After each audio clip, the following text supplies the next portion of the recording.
Does Israel have any intention of following the report's recommendations? Well, I think that first of all we will have to read thoroughly the report that was just published. But I can tell you, at first sight, it is an appalling and very disappointing report. Not only because what it says, and not only because of its findings that could be contested. Each and every one of the findings could be definitely contested, but there are some very basic elements in this report that should be stressed. First and foremost, where did this report come from? This report came from the Human Rights Council in Geneva, from a politicized resolution that set a mandate that by definition was biased even before the investigation started. You're aware the United States is now on this council. So is Barack Obama naive, and is he colluding with human rights abuses then?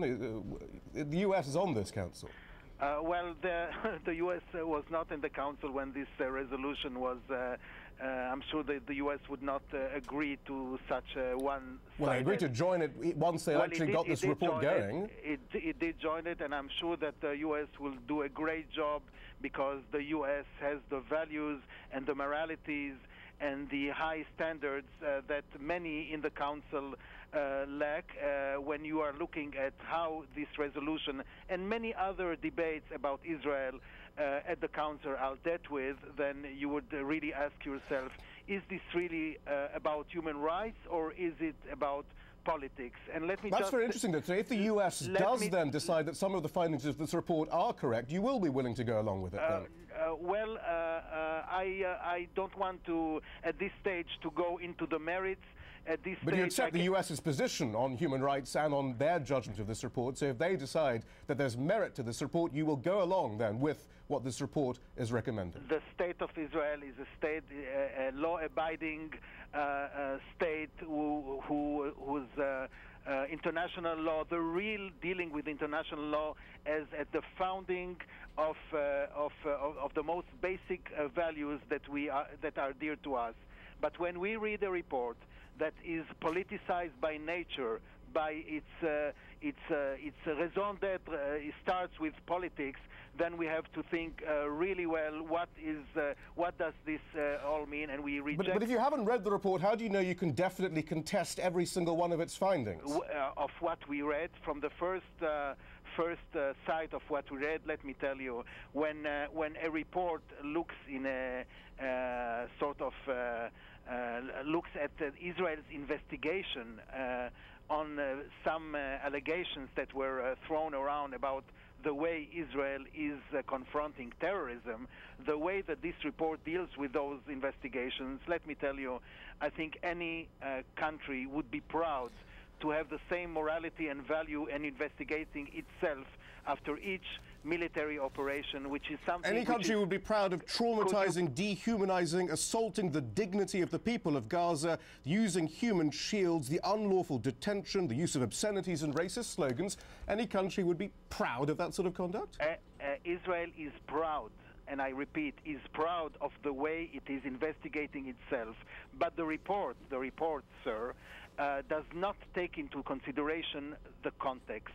The report does not mention the fact that Israel was under fire for so many years, with thousands of rockets being thrown. Between 2001 and 2008, there were many missiles fired. 13 Israelis were killed. In that same amount of time, 5,000 Palestinians were killed. There was a ceasefire immediately up to the assault on Gaza, which Israel broke on November the 4th by bombing a number of tunnels. You broke the ceasefire. You brought this war on Gaza. These are all the same talking points which have been refuted long ago. I'm not talking about talking points, and if you would please let me finish my sentences, I will be more than appreciative. We are talking about a war against terrorism. This is forgotten. We are talking about a new war that I would say the international community has still not confronted with. It does not really know how to confront it. But we are not really dealing here about human rights. We are not Clearly. really. We are dealing with a a very problematic report. And the question is about the report. The question was not about the war.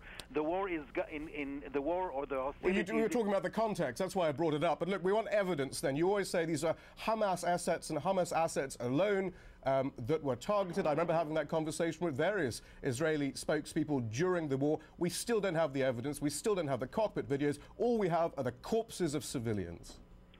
Well, all we have is a new kind of war, which is the war against a new kind of enemy that has no moral value, that is using citizens as human shields. But you've provided still no evidence with your high-tech weaponry, your cockpit videos and so on, that all of these people killed, as you claim, were, or at least the majority of them, were Hamas citizens. Even those that you call policemen Hamas assets, and even that, of course, under international law, is under dispute.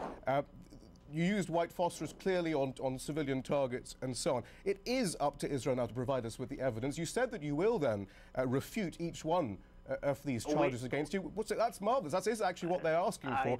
Will there be now a clear, independent investigation to refute each one of these charges? This is not the place where Israel will respond. Israel is investigating, as I've told you before. Israel is investigating with the highest moral values. Unfortunately, this politicized report is preferring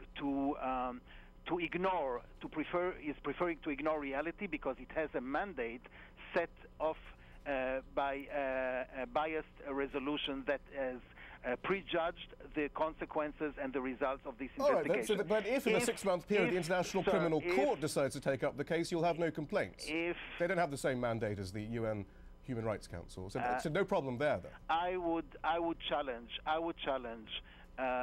countries which are in the same position, if there would be other countries in the same position being attacked for years by terrorism. I would challenge and see how other countries would confront the same new kind of warfare against terrorism, still not being challenged. And you're right, with the complete and utter support of the United States, most countries would ignore independent investigations like this one. Are you sure you can count on Washington this time around? We did not ignore. We preferred not to cooperate with an investigation that has preset the results of the investigation by the mandate. We did not ignore, and we will not ignore, but we did not cooperate, and there is a difference between those two things. Deputy Ambassador,